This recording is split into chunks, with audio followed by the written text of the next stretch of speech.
Everyone's let you so know. dead today. Oh no, I'm good. I'm ready to go. Yeah, I'm good too.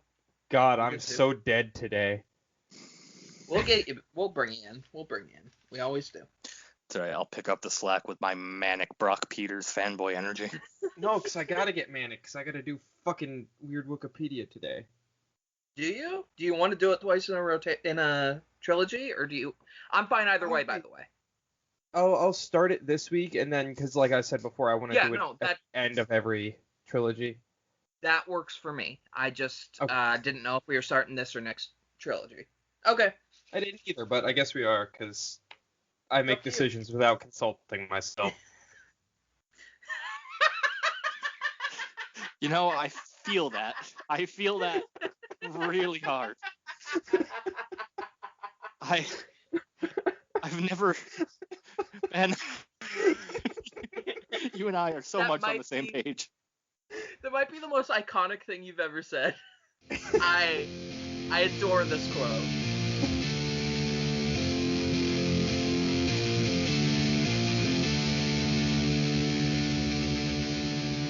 Hello and welcome to Star Wars Every Week Forever, the podcast in which we watch one Star Wars movie every week forever.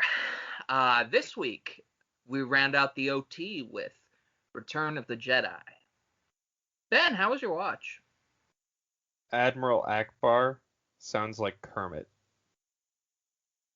And it hurts.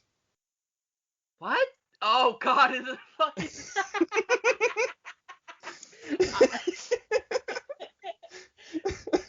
So, in the radio show... Yeah. He sounds like Kermit? He sounds like Kermit with a deeper voice, but I get Kermit vibes. I don't know if Chris got the same. I was trying to figure out if it was that or if it was vaguely offensive in some way. This is Akbar. It's a trap. Our vessel's taking evasive action. I couldn't Offensive? tell what the accent they were going for was, but it wasn't Admiral Akbar. It was something. It wasn't Akbar. It was something different. It wasn't anthropomorphic fishman, that's for sure. Yeah, no, it was bizarre. I don't know what was going on there. Well, we'll hop over. Chris, how was your watch? My watch was good. No, it's Jedi. My listen was fucking fantastic. My listen was terrible. I want to. Can we, before we even start, can we right a terrible wrong on this podcast? Probably not. And talk about Brock Peters. Do you want to start with this? Because I'm here with more possibly controversial opinions this week. Well, no, I just want to respect the fact that we didn't realize who Brock Peters was while we were on the podcast. Who is an amazing actor with a very rich history of roles, and we just kind of didn't even embrace that. We realized that at like the tail end of last episode, or like it was a blip in last episode. We were just like, oh, we got to revisit this at some point. I mean, Todd Robinson from To Kill a Mockingbird, Sisko's father from Deep Space Nine. I mean, like, I didn't prepare this, but Fleet Admiral Cartwright from Star Trek VI, like, there's so much here. This man has had a Jim from Huckleberry and Finn, The Adventures of Huckleberry Finn. Like, we really insulted this man, even though we gave him a ton of praise. I would like to go out on a limb and say that I insulted him the least. Yes, Ben and I called him Accountant Vader a lot. No, I already chimed in with an after editing room edit to say you had a valid point. I am here today with more opinions. Say the thing that's gonna make me hate you, Chris. Well, I have a question for you, actually. Because as soon as I was watching it, I wanted to ask you this, and I wrote it down. Sure. How was Brock Peters in the scene where Vader and Luke talk before they go up to Palpatine? Because that was the thing I was most fascinated. He was great. He was really good there. I mean, he was good there. He was absolutely fantastic. I mean, he's absolutely fantastic in this whole thing. There's something different about his voice in this. it's a little bit less I want to sell you a car, and it's a little bit more actual Darth Vader. I don't know what it is. I don't know if they put weird, like less weird modulation or something on his voice, but it's a little bit deeper. There's I don't know. There's just something a little bit more Vader about it. The accountant Vader doesn't shine through as much. One thing I do want to say while we're on the topic of characters, Luke Skywalker was a lot less Luke Skywalker. Yes, that was my first Mark note. Hamill Yes. did not voice Luke Skywalker in this episode, but he did in the other two for some reason. Yeah. Oh, God. The guy they got for Luke at least sounds a hell of a lot more like Mark Hamill than the other ones sound like their roles. Yeah, So- like it's like you can tell, but it's passable. Like you're not sitting there like, that's not Luke, but you sit there like, is that Mark? Yeah, Is no, he feeling okay? I sat listening to this today because I ran out of time in my week. It was a very busy week, very busy 2 weeks. So I listened to it today because this one's a lot shorter. It's only like 2.5 hours. But it literally starts on Luke in Obi-Wan's, like Ben Kenobi, his old house on Tatooine, which was a Making nice his touch. lightsaber, I like yeah. that. Yeah. That's from the Yeah. deleted scenes of the original Yeah. Return of the Yep. Jedi. Carrying on the tradition of these radio dramas and adding deleted scenes that should have been in the movie to begin with.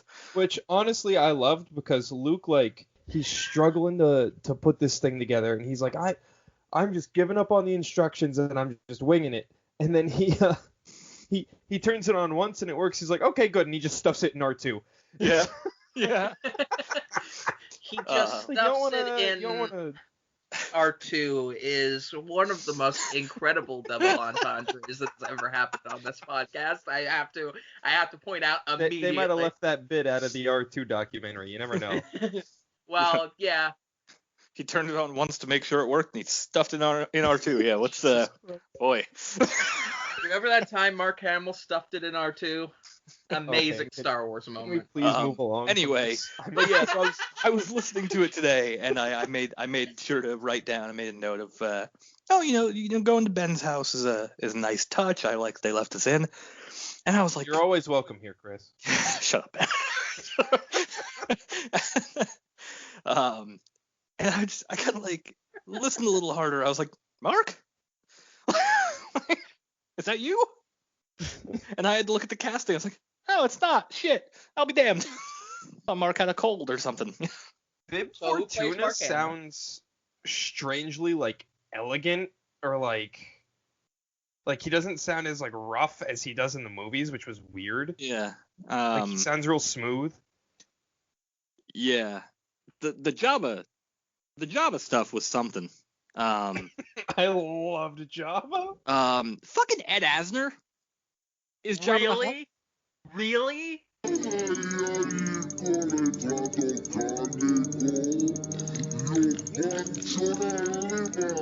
Fucking Ed Asner. It's the strangest thing I learned this week, and it's been a long week. There was also, I know it's kind of like, I don't know, again, these are children's movies about space wizards, but also it kind of always struck me that the scene where Jabba's like pulling on the Twi'lek's chains and before he drops her down into the Rancor pit, it's always been an uncomfortable undertone. Oh, for sure. Just a tad. It's no longer an undertone in the radio drama. Oh yeah, it's in Every- the theme of making things extremely uncomfortable in the radio. Yeah.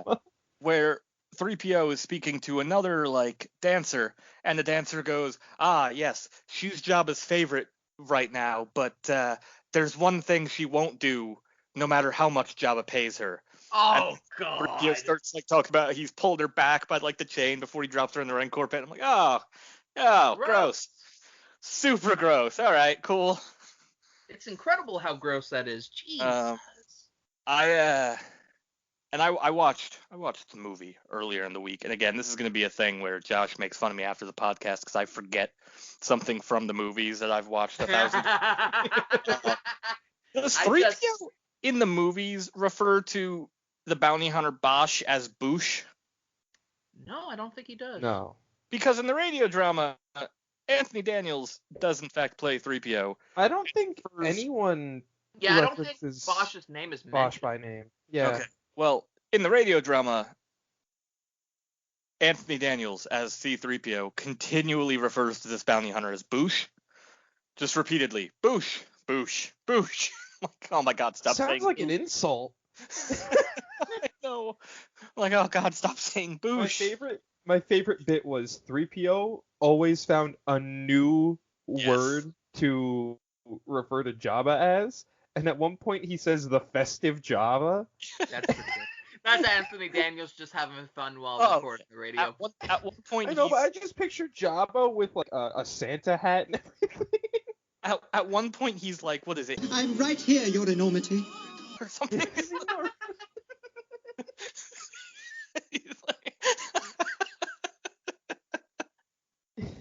It's pretty great. It's I'm telling, I want to go on record. I complained about having to do these radio dramas beforehand. I am very happy I chose to do it. I'm very happy you chose to do it too. Holy shit, just the little bits of it I've heard. I enjoyed these radio dramas so goddamn much. Can I say? Chris now has Stockholm Syndrome. I enjoyed. No, I will go on. I actually put a big long post in Discord when I listened to the Brock Peters take. That performance is fucking amazing. It's like the "Die to Dream" speech from Hamlet. I've heard it a million times from a bunch of different actors, and it's kind of like I clearly have the James Earl Jones presentation of Vader, I think feels more right. But that performance, regardless of how I feel the take is fucking superb. And I'm sorry, Ben. I know you didn't like it, but he's entirely valid in his opinion. No, I'm not saying that. Like he gives a solid performance. I just feel it's not as Vader-y. That's entirely fair too. But like I'm not going to deny that he definitely deserves credit for delivering a solid performance. Yeah. Superb performance. Like I can't say enough about it. I do also want to call out Paul Hecht does the voice of Palpatine in this. Okay. We talked about this a little bit in a recent episode with Palpatine and Rebels before he got redubbed, where nobody can do Palpatine better than Ian McDermott. Yeah, Sam Witwer even. Sam Witwer did Palpatine in Rebels as well too, right? I don't know for sure. Yeah, Witwer did Rebels, an earlier season in Rebels, but then once they got Ian McDermott later on, they redubbed it.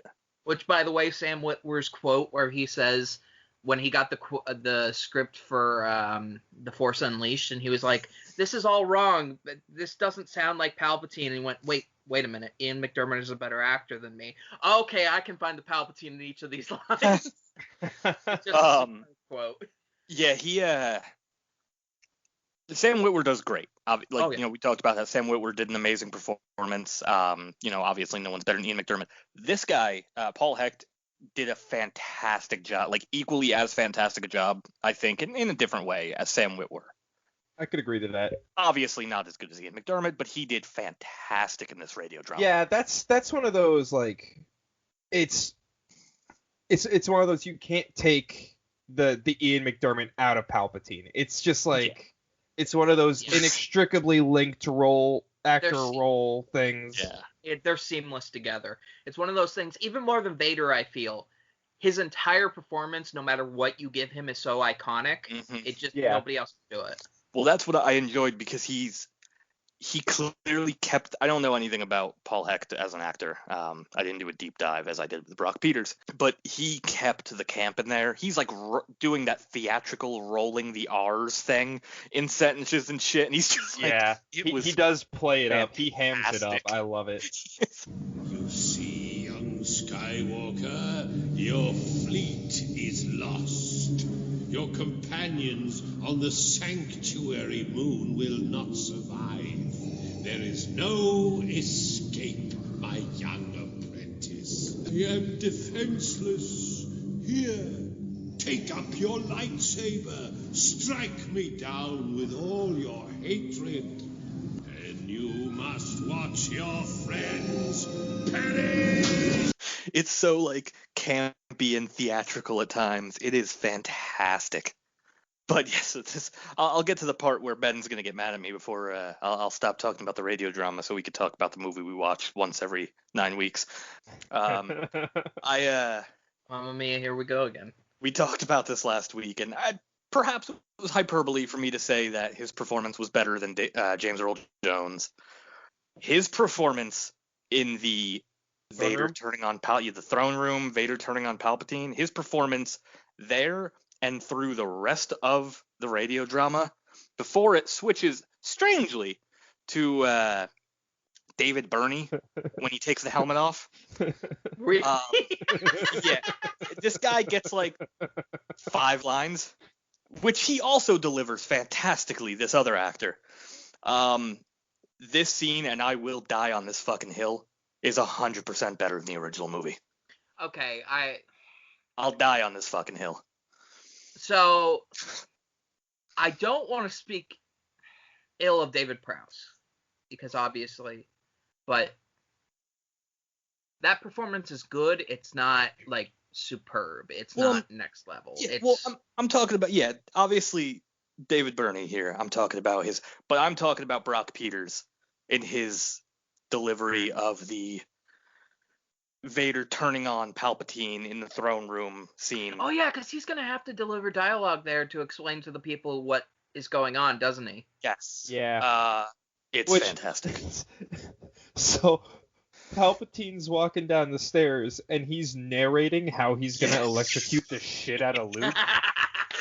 And it's the funnest, campiest shit I've ever seen, and I wish it was in the movie. Where he's talking about, like, oh, see the electricity, the pure manifestation of the will of the Force. Behold the naked energies of the dark side, the lightning of pure willpower. Now, feel its fury. It's like, what? Is that what the Force lightning is? Maybe that's why Palpatine can't turn it off. It's the will of the Force through his fingertips. Yeah, really, he's just talking, the lightning goes, like, no, not now, Force, what are you doing? Sorry, I was a little excited.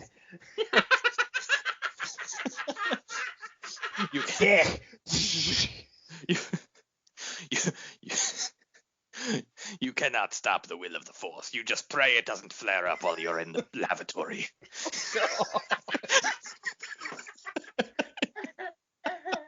Oh no, not again. Lord Vader, it happened again. Can you please? I'm stuck under the mirror in the bathroom. Can you help me again? It comes and goes. Lord Vader, I need your hands.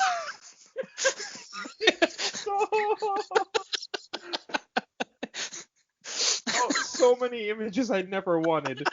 I never knew I never wanted until right this moment. It's a really sad episode of Downtime Darth. Christ. I think of all the Downtime Darth episodes we've done, I think this one has to get cut because I don't think we'd get approved for a Disney Plus show if this stayed in the show.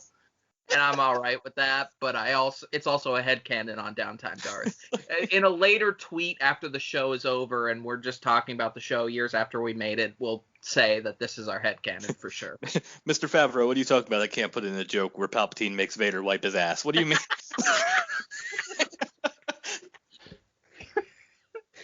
It's great, you know? It's fine. We'll have a conversation with Kathleen Kennedy over email about it. Yeah, I'll send her an email. Chris, our official Kathleen Kennedy correspondent. Yep, that's me. It's a real thing. She forwards a lot of weird spam. Yeah, there's a lot about her dad being in jail in Zimbabwe or something and needing me to send $10,000. Oh, it's really weird.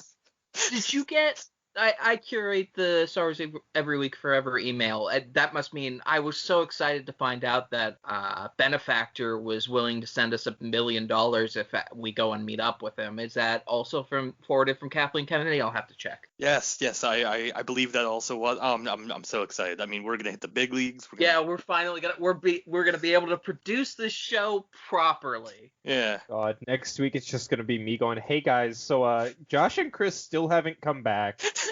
We're just gonna pretend like they're here. Hey guys, Josh and Chris are handcuffed in an embassy. I need to somehow get $1 million scrounged up. So let's go ahead. Now that they're not here, it might be The Force Awakens, but let's talk about pod racing for an hour. Oh, that leads me into a note I had about this movie. No, it does. Legit, this is something I had. So moving on. Before we move on to this, Ben, so how do you disagree? Did you not like Brock Peters' performance here? No, he delivers a really good performance. I listened to this very early in the week, so my brain was kind of checked out by the time today when I watched the movie rolled around, so I didn't really get a chance to like compare and contrast. But it's a very good performance. I don't know how I would pit it against James Earl Jones, but it's definitely I want to say comparable, but comparable is not the right word. But like it's that. I'm a real big fan of the delivery of the the line where he's got him over his head and he's Palpatine's like, "No, I am your master. Put me down." And put me down. He's like, Palpatine's just yelling at him to put him down, and Vader's just walking with him. Yeah. And Vader's like,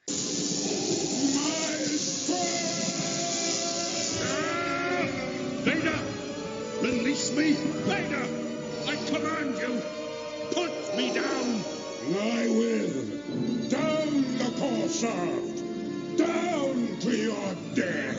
Vader, I am your master. Darth Vader's master, but not Anakin Skywalker.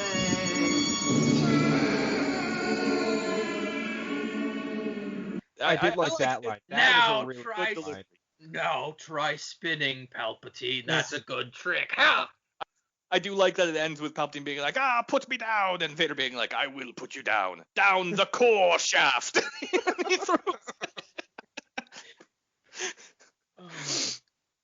Also, in the radio drama, they make a much bigger deal of Palpatine being like, Luke is now my slave. Like he plays that up a lot. He does say slave repeatedly. A lot. About Vader too, while Vader's standing right there, like, hey, what the fuck, man? That's pretty like weird. that's pretty.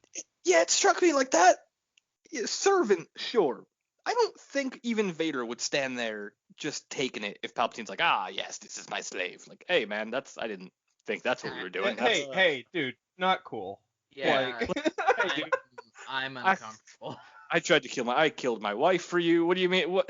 I always thought this was more of a partnership. What's the deal, man? Like, I mean, don't get me wrong. You made my body out of pure mechanical parts, and you fucking fume lightning. I get that part, but come on, now. Like, also, if anyone would get pissed off about being referred to as a slave, yeah, it would be Anakin Skywalker / Darth Vader. Like, yeah, there's 100% some strange, not great shit in these radio dramas.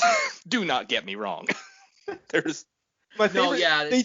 They do the thing again in this one where when Luke's in Jabba's palace and Jabba's like, you can't. Jabba like goes on about you can't threaten me. And Luke goes, if you need to see me with a weapon, Jabba, will your guard's blaster do? I can call it from his hand to mine, like so. And I'm like, oh my god, he's just quoting Darth Vader from the last episode. Okay. But y'all buried the lead when last we met. What lead did we bury? In the Empire episode in the podcast.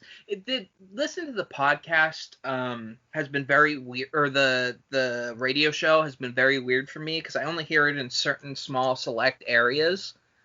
in order to like get across the point that everyone's making. I do like your decision to not listen to them until after we're done with that week, so like you're not I don't listen spoiled to them of the. front to Yeah, I know back. that's what I'm saying. I like that you let yourself go into the recordings of us just talking about this with no knowledge of what's happening. It's funnier that way. It makes it so much better. That whole scene back in, and we're never gonna leave that room, gang. If you don't like us not being in, if you don't like us repeatedly going back into that room to have a feast with Vader, you need to leave the podcast now. Thank you for spending nearly 3 rotations with us, but we will never get over this scene. Yeah, this is where I live now. That scene will be our first season finale for Downtown Darth. Yeah, I mean, spiritually, I'm no longer in the Czech Republic with Rick McCallum. I'm in that room with Darth Vader.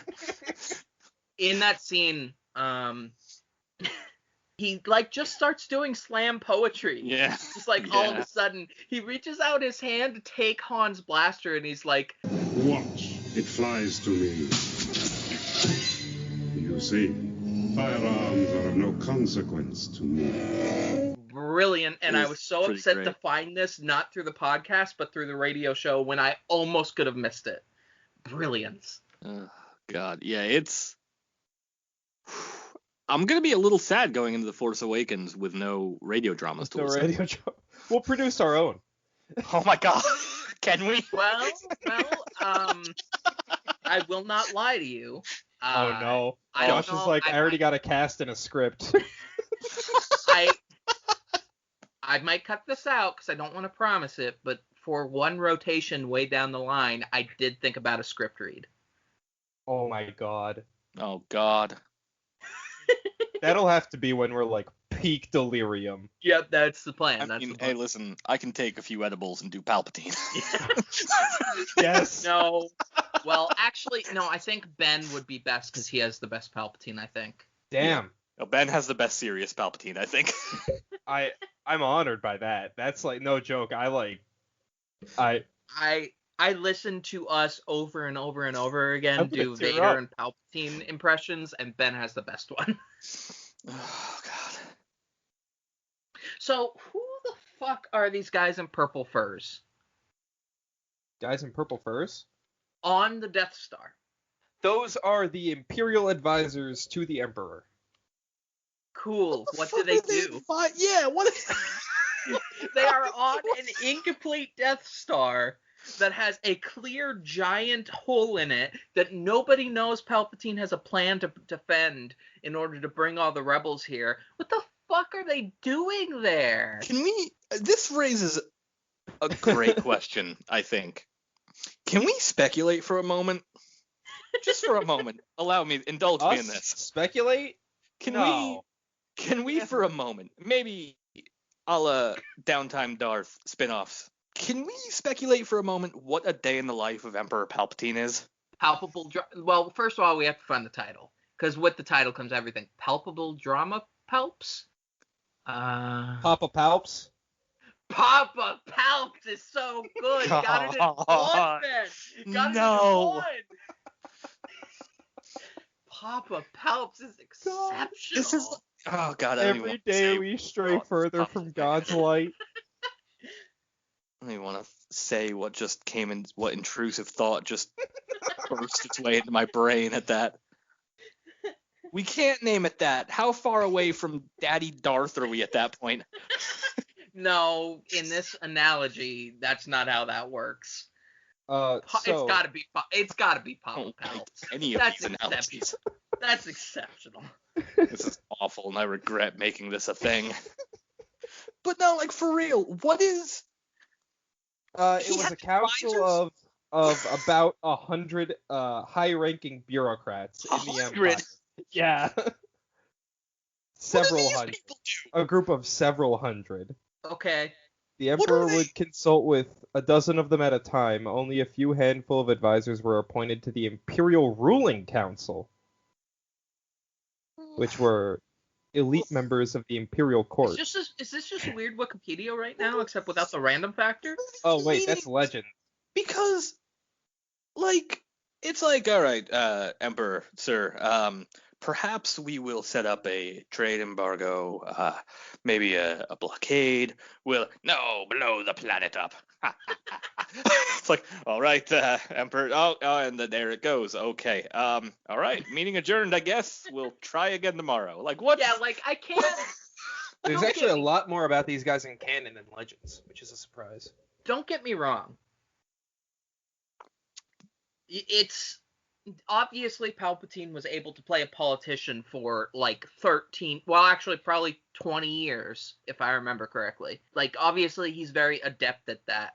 Yeah. But I don't strike him as having the patience to deal with delegation when he's already won the Emperor's seat 20 years later. I think at most after 10 years, he just kind of like faded out of the public eye and just did evil shit behind everybody's back. Exactly. Well, yeah, and that's what the advisors basically they basically helped delegate power throughout the Empire, so the Emperor didn't have to everything didn't have to funnel straight to the Emperor, essentially. So what, he could do like MTV Cribs or something? Was he living the celebrity life?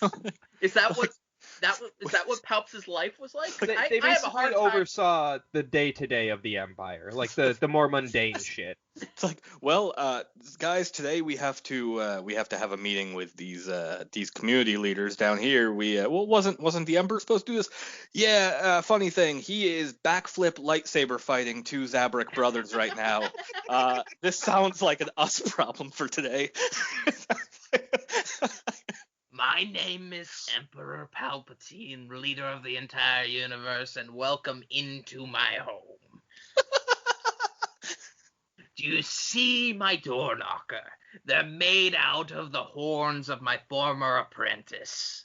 My God. It's like, now if you'll follow me down this hall. Oh, sorry, that's my my uncontrollable will of the Force coming from my fingers. I can't. I can't. Oh, you better move. Oh, stand out of the way. Oh, the camera fell. Oh, that's a problem. Oh no. I'm not paying for this. I'm not paying for this. I know we said when we started today this was going to be a rough one, but Jesus Christ. We are all delirious. No, I don't think it's delirium. I think we've just accepted what our role on the podcast is, and it's to joke incessantly, do bits, and then occasionally have mental breakdowns about watching these movies. I think we occasionally have like serious talks, like we talk every once in a while. The radio drama and the merits of it and how it's fantastic. Once again, I know we did last week, but I would like to shout out Nigel on YouTube. Yes, please check out Nigel. Fantastic editing, just unbelievably amazing. But yeah, now that we've talked about serious radio dramas, here's our weekly just shit posting for the rest of the podcast. This podcast is just a shit post at this point. At this point, I think at this point, we're a decent amount of months in. We're on we're like 3 episodes from the end of our 3rd rotation. I think it's reached we need to laugh in order to get through therapy episodes. But hey, if we want to take things seriously, I do have a question. Oh God. It's more like, it's that time of the rotation. Are we getting back to the propping C-3PO up as a deity argument? We'll get to that. Because I know you'll bring it up, and you know what? No, let's fucking do it now. Can I? First of all, I know that y'all aren't understanding where I'm coming from, because last rotation, Chris literally exemplified my argument by saying, let's go to a real life island where... I didn't say let's. I didn't say we should. Come on, I know, but you presented a scenario where people against their will have been presented with Christianity and then defended their religion by crashing there and then presenting Ben as a god, which is something we did on the podcast. Those were 2 separate arguments. No, they were the same argument. Those were 2 separate arguments. No, listen. There's a difference between exploiting it and using it to survive and get the fuck out of Dodge. I need y'all to... I'm going to commit heresy, but I need y'all to hear it, because If you want to criticize this viewpoint after this, that's your business, but we're just not meeting on the same page. So I'm going to commit some heresy, and I'm going to talk about a Star Trek episode on our Star Wars podcast. It's cool. I've never seen a single episode. You're dead. So there's a Star Trek The Next Generation episode called Who Watches the Watchers? And it's an episode that revolves around the Enterprise going to investigate a loss of communication with an outpost that is essentially just there to secretly watch a civilization evolve. But something had happened, there was a gas leak or something, and the people inside died. So Crusher and other members of the Enterprise, including Riker, beam down in order to check on them, and through that process, the hologram that is protecting the outpost, it's just a small outpost to just generally keep an eye on the place, entirely fails, and a father and a young daughter passing by see it. And the father is struck by an arc of lightning, essentially coming off the electronics, and fatally hurt. So Crusher, the doctor on the Enterprise, goes against the Prime Directive, which is not interfere with these kind of things, to save his life. While he's in sort of the medicated coma, because he was saved, he realizes he definitely should have died, and he kind of gets like this skewed vision of the office, and he sees Picard. And when they beam him back down, not knowing this, he goes to his people and say, "I have found God." He correctly identifies Picard as God. Yeah. But he goes to his people and he says, "I have found God. I have found the Picard," which is like essentially some sort of religious individual god that they had in their past. And they said, he said, "Look, I should have died from these injuries, but God intervened. The Picard intervened and saved my life." And now Picard's stuck in a situation where he's like, well, this is highly illegal because of the Prime Directive and not interfering. How do we fix this? And he's forced to fix it. So first he sends 2 members of the Enterprise down in disguise in order to kind of talk them out of this. And not only does that fail, but they start talking about human sacrifices. Because they reason, if God could save his life when he was on the verge of death, God could bring back their family from the dead, because they had just had a terrible flood. This doesn't work, so Picard tries a Hail Mary, which is essentially bringing the father's daughter onto the Enterprise and trying to talk to her. At first it goes well. They have a conversation about comparing their technology to the technology they have then versus the technology these people have compared to their ancestors, and it goes well. And then the conversation once again revolves back to, well, if you have the power to save people from death, do you have the power to bring people back? And she becomes delirious in this because she doesn't quite understand. So Picard has to bring her to a med bay to watch one of their crew members die because of these injuries in order to convince her. But that wasn't going to convince everybody else down on the planet.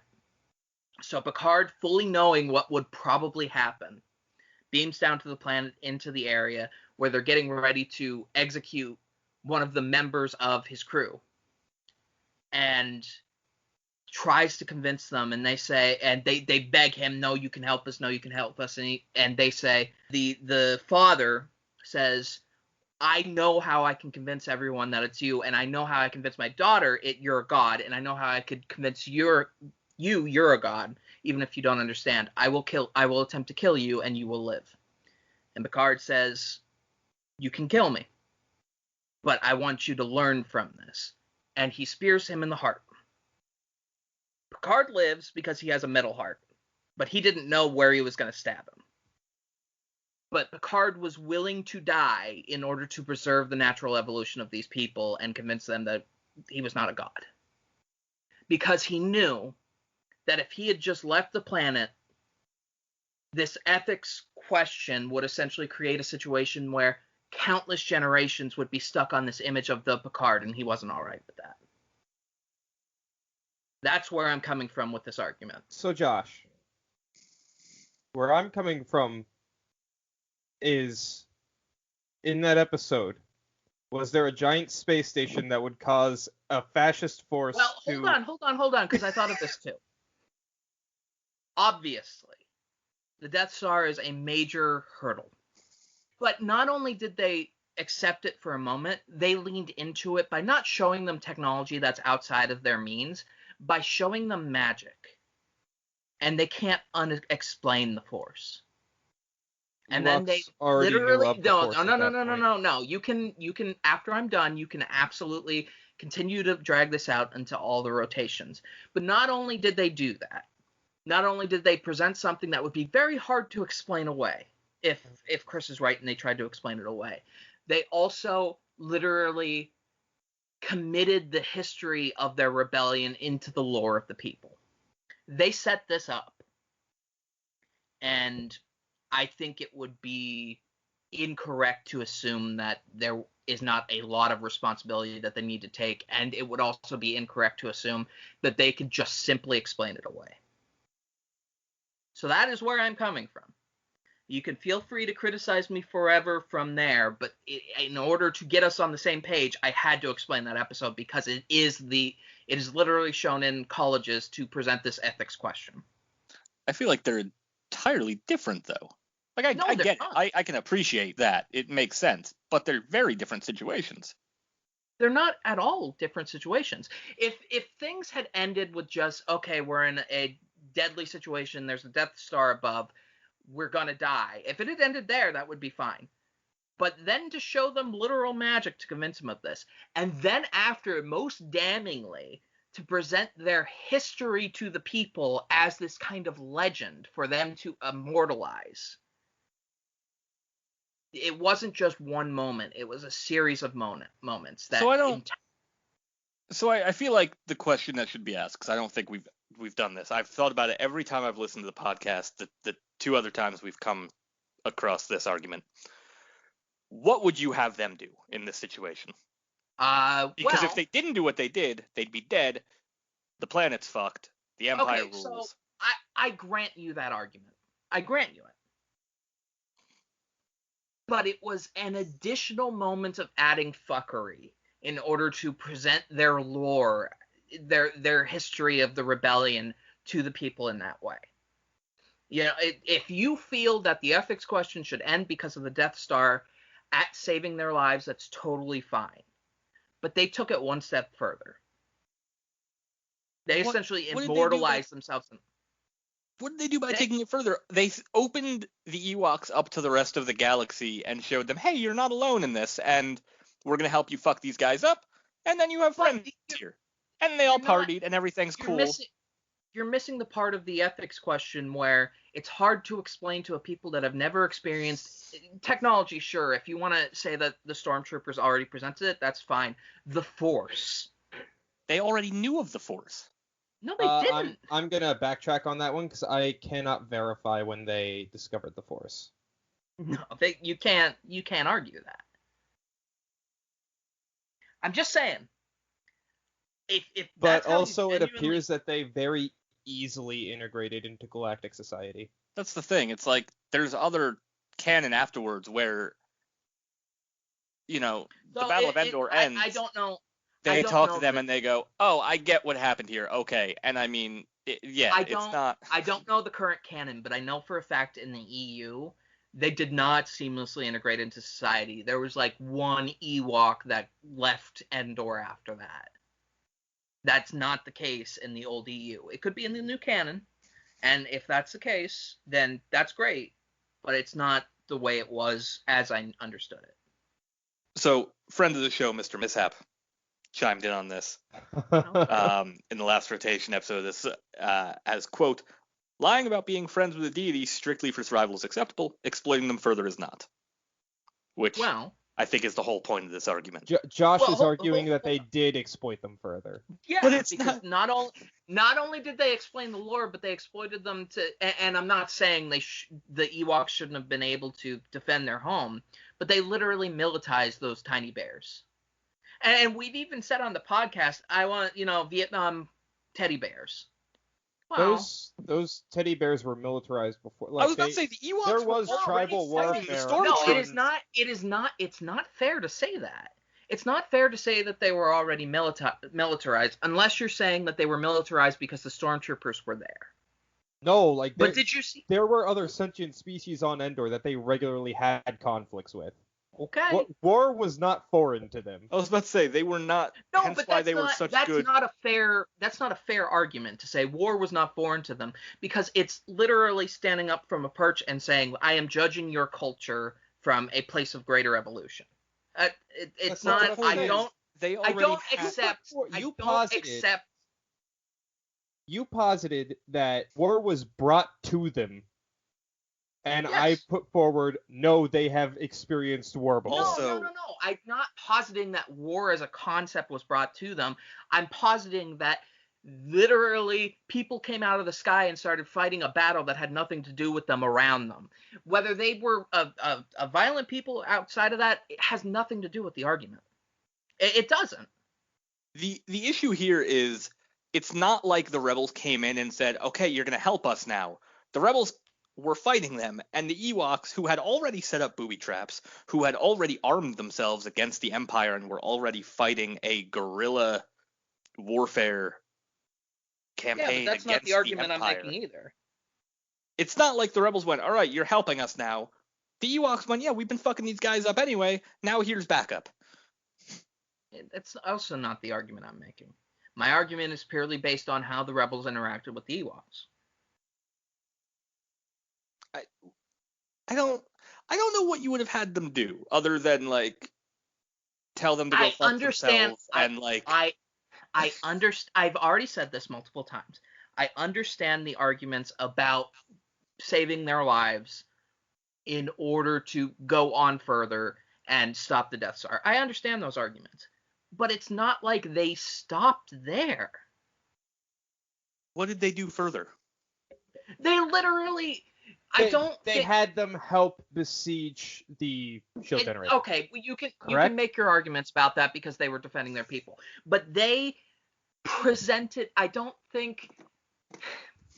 Do you think that if the Ewoks didn't join Galactic Society or anything else, they didn't immortalize the story that C-3PO told them as some sort of religious script, based on the argument I've already presented? I mean, they had plenty of other conversations after the fact. There were communications Yes, where but it was explained to them of this is not what's happening here. Like I've already explained to you the basis of what I'm arguing from, and from the basis I'm arguing from, I'm saying it's essentially very fucking hard to argue someone out of that stance. right, but I would be more on board with you if it weren't for the fact that it's literally knowingly rectified. They didn't leave them in that state. That's Well, why I said whatever you the issue between 'Cause this I'm and the just Star saying, Trek example is different It's because it's legitimately rectified. Hey everybody, I figured this was a good place to cut it because me and Chris here had a circular argument for like about 10 to 12 more minutes after this where we just repeated and vomited information over and over again. Wasn't it closer to 20? Well, there's still about 10 minutes of it in the podcast. Oh, okay, yeah. So about 20 altogether. We Yeah, argued about fucking Ewoks for 20 minutes. God damn it. I don't like what this podcast is doing to me. Arguing about fucking Ewoks for 20 minutes, man. What? So we figured, once I sat down to edit it, we figured we'd cut out exactly where the argument gets insanely fucking circular for your benefit and ours. And I believe this is the death of the Ewok Ethics Conundrum. To Josh's credit, I like that it took until editing the podcast because we No, finished it didn't. that podcast recording. And I got off of Skype and I was like, oh, fuck, we're going to have to re-record that whole episode, aren't we? So, the first half of that episode was fucking great. No, I felt the exact same way. Poor Ben just sitting there listening to us. You'll Oh, note yeah. a distinct silence from Ben throughout. What you just heard was Ben face down on his desk listening to the two of us be idiots. I believe there's an exact quote from Ben somewhere in our group chat that says something along the lines of, "I refuse to play referee anymore for the Ewok's Ethics Conundrum."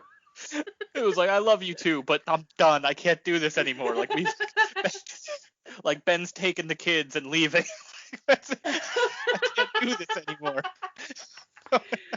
So yeah, this dumb little bit dies here. We're gonna bring us all back in right after, as this argument ends, and where we try to find some semblance of getting back on the same page.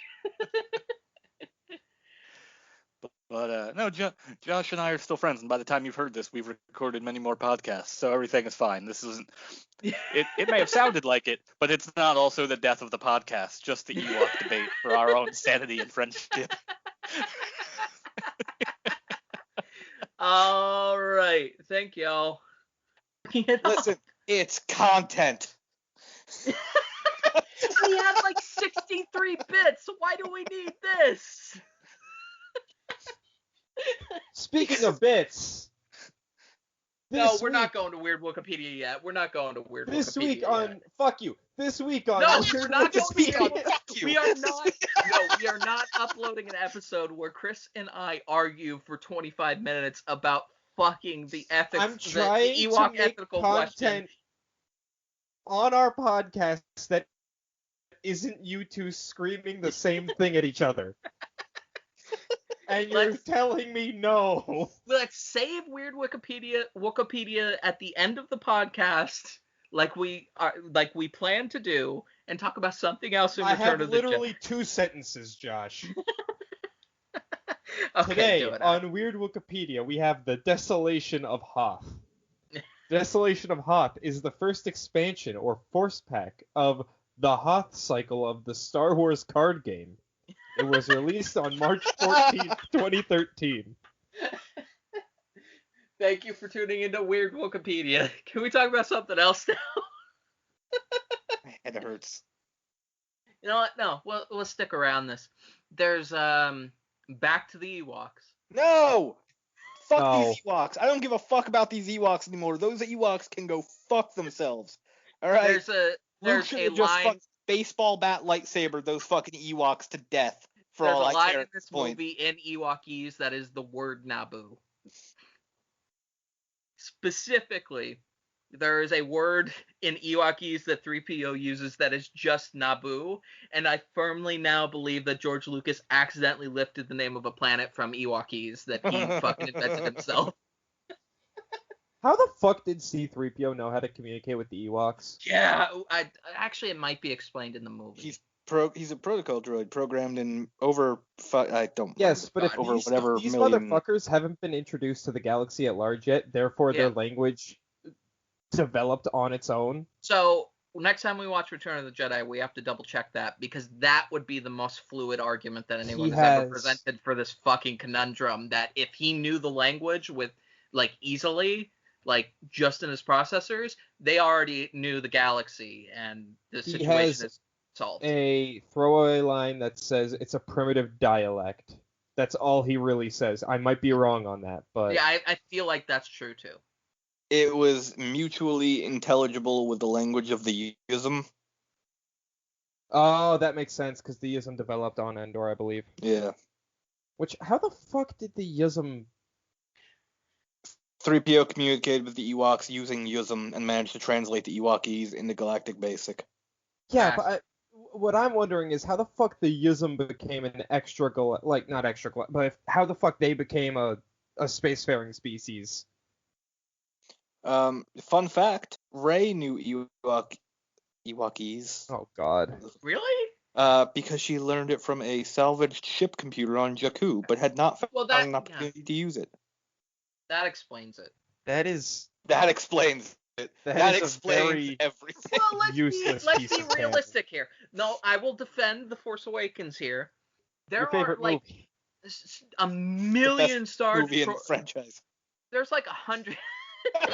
There's a dozen Star Destroyers that are crashed on that planet, and they had already encountered the Ewoks, it makes sense that they would have the information on Ewokies in their computers. Totally makes sense. Yeah. I figured out what scene Anakin's fucking leering is taken from. Is it the elevator? No, it's not the elevator, because in Attack of the Clones, he has an entirely different look. Oh. I am 99.9999999% sure that scene is taken from when Anakin sees Obi-Wan off when he's going to Utapau, and they have that heartfelt conversation before they see each other next and try to murder each other, which is super weird. If you look at the way Anakin kind of looks down, it's the same as in that scene, because I went back and checked, except they played Anakin in Return of the Jedi backwards so that he picks his head back up. It's just super fucking weird. And then the scene, the wide shot with him and Yoda and Ben that they show is him contemplating the weight of the situation, knowing that he just had a conversation with Palpatine about the dark side after Obi-Wan leaves. And that's why he's fucking leering. Why did you choose that shot? Fun Trying to fact. do some homework to verify some stuff. Fun fact about the Ewoks. Oh, God. We talk about something other than Ewoks. Wicket, the main Ewok that we are introduced to in this movie, who helps Leia and helps the rebels. After the battle, Wicket sired a son, and in 35 ABY. Yeah, they're in Rise of Skywalker. Yeah. Yeah. Exactly. Yeah. Yeah. Which is also That's the fine. actor Just played let Wicket, me and talk and then just step on my punchline. That's fine. Just fuck you. I'm sorry. Just let me, fucking lead up and just step in and take my bit. That's cool. All right, Fuck I'm you. sorry. I am sorry. I am sorry. Okay. My No, God. this is what the rest of this podcast is. I am sorry. I am sorry that I wanted to talk. I thought I was the dramatic one here. And here I am just letting you two go.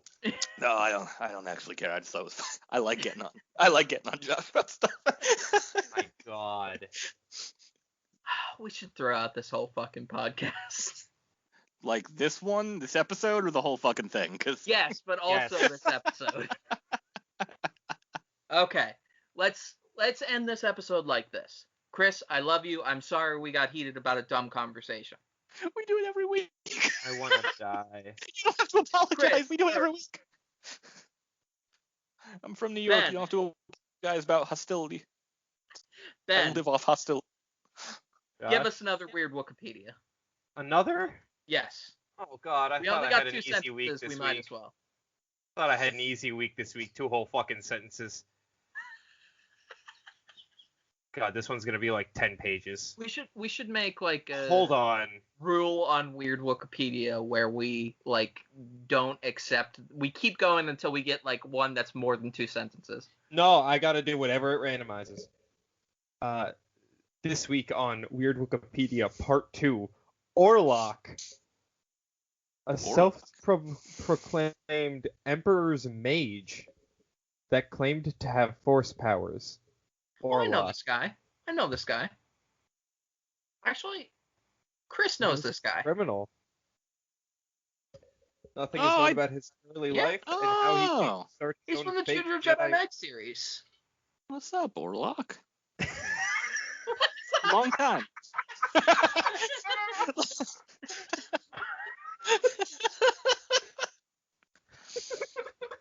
Orlok, it's been a long time, man.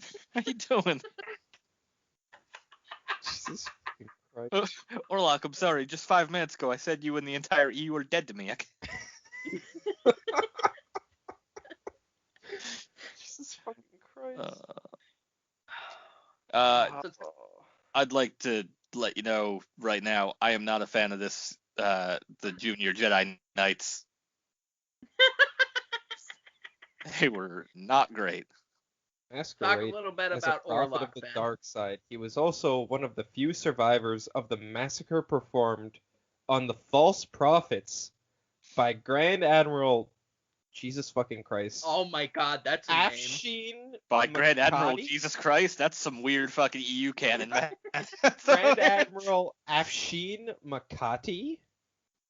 Following that, Orlok fled to the shadowy asteroid of Borgo Prime, where he fell in with criminals and eventually ran his own crime organization. The next sentence is Orlok also had several pirates and smugglers at his service, including a gang of Ranat mercenaries and pirate droids. The writer definitely just like played with whatever syllables were on their fucking tongue. Ranat, Borgo, and Afshin Makati.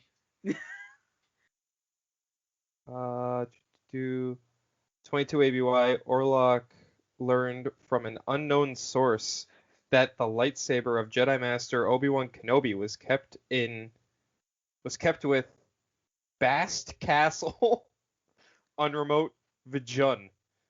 I'm so excited about weird Wikipedia because it shows how absurd the EU got to a point where authors were realizing, I'm going to make up some bullshit names of some planets and some people and some shit, and it's just going to be a bunch of letters. It's a lot like fantasy, where after a while they just started tacking on apostrophes to names and shit, and like...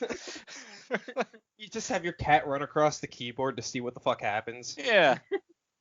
Why is the number 2 in this, like, name? Well, I guess this character's a droid.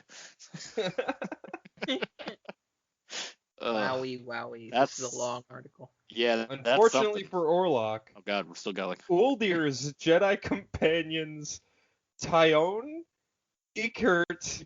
Okay, Anakin, you skipped my girl Nomi Sunrider though. I don't care. I saw a list of names and I wanted to run the fuck through it. Yeah, that's fair. That's fair. Go. Find Uldir on the transport Lore Seeker. Oh, they named a ship after me. And eventually found Exis Station. Having arrived, they tried to tell Uldir that Orlok was... It's just fun saying these names. Was a fraud, that he had been deceived. The mage attacked the 4 Jedi, because that's a great fucking idea, with his high-tech gimmicks. And let's just scroll back up to the top of the page, which is the picture for this article, which is literally in that moment where he gets dying, fucked up really bad. He's like, there's some kind of bright light going at him and he's screaming. Like, it didn't work. When they say high-tech gimmicks, I imagine he's got like one of those light-up balls that magicians have, and he's just like throwing this shit at them. And also, I'm insulted on both my and Chris's part, although it's not your fault, that you saw Tion, Akrit, Anakin, and Tahiri and thought, oh, those are some weird names. I'll start with those. Okay, it's not your fault. When's the last time you talked to a Tion? When was the last time you talked to an Anakin? Like, it was nice checking in with our old buddy Orlok. He can go back to the fucking... He can go back to the Netherrealm. He can go back to the Netherrealm to never be heard of again. Such a creative name, Orlok. A mage named Orlok. Orlok. Yeah, okay. Sounds like a fucking orc. Like, that's something or the suffix of the word warlock. Well, yes, but like that's something I expect from like a DeLorean guard named Orlok. Fuck it, let's just chop off the W. Replace a couple of vowels. This podcast is really dumb, and I love you both, and I love doing it. This the front half of this podcast really is gonna have to carry the back half of this podcast. Yeah, I know it was a mistake. Let it go. The tagline for this podcast: I know I made a mistake. I'm sorry. This has been Star Wars Every Week Forever. Good night. Hey, and welcome back to my final recommendation of the original trilogy. I switched some things around this time around because there was something I definitely wanted to make sure was brought up at some point before I forgot about it. So my recommendation is the Tales of the Jedi comics. The Tales of the Jedi comics follow several stories that happened before KOTOR, the first of which being the return of the Sith from the unknown regions, or I think it's the unknown regions, under Naga Sadow attempting to take Coruscant and the Jedi being caught unawares. And then the rest of the books revolve around almost 1,000 years later, with only one character reoccurring, around the Jedi Knights Exar Kun and Ulic Queldroma and Nomi Sunrider, and the tale of their falls. Not Nomi Sunrider's falls, the other two's falls. I love these comics. They are brilliantly done. They have an artistic style that is both entirely foreign to the rest of Star Wars and yet very, very brilliant and very Star Wars. It's hard to explain what Star Wars is, but this art style serves it so absolutely well. They're fascinating stories in and of themselves. It's very much, it's not that they're basic, they're complicated in their own right, but it's stripped down enough so it feels like George's original vision, even more than some of the stuff he's done, not comparing quality here, but of a story told around the fire. It's presented in that manner. There's also one comic right after that gets forgotten a lot that I adore, that I wanted to bring up. It gets forgotten because the art style changed and it's not as good, but the story itself is brilliant, and it's about Ulic Queldroma years later, and I cannot highly recommend enough once you finish this series to read that, because even if it's a little ugly to look at, it is fucking superb. Based on everything you might know from me from this podcast, when you read that, you'll know why I love it. But that's it. That's my recommendations for the original trilogy. I won't keep you here any longer. It was a long episode of bullshit, so goodbye. Hello, all you beautiful people, and thank you very much for joining us on yet another week of Star Wars Every Week Forever. We upload every Wednesday around noon on various platforms, including YouTube, Spotify, TuneIn, and many others. If you have any friends, companions, people you would like to torture with our presence, feel free to send them our way. You know where to find us. If you would like to interact with the show and the various co-hosts, being me, Josh, and Chris, you can find us quite easily on Twitter at SWEWF. We check there very regularly, so it's easy to get a hold of us. And I hope all of you wonderful people have a glorious rest of your day. Until next we meet, may the Force be with you.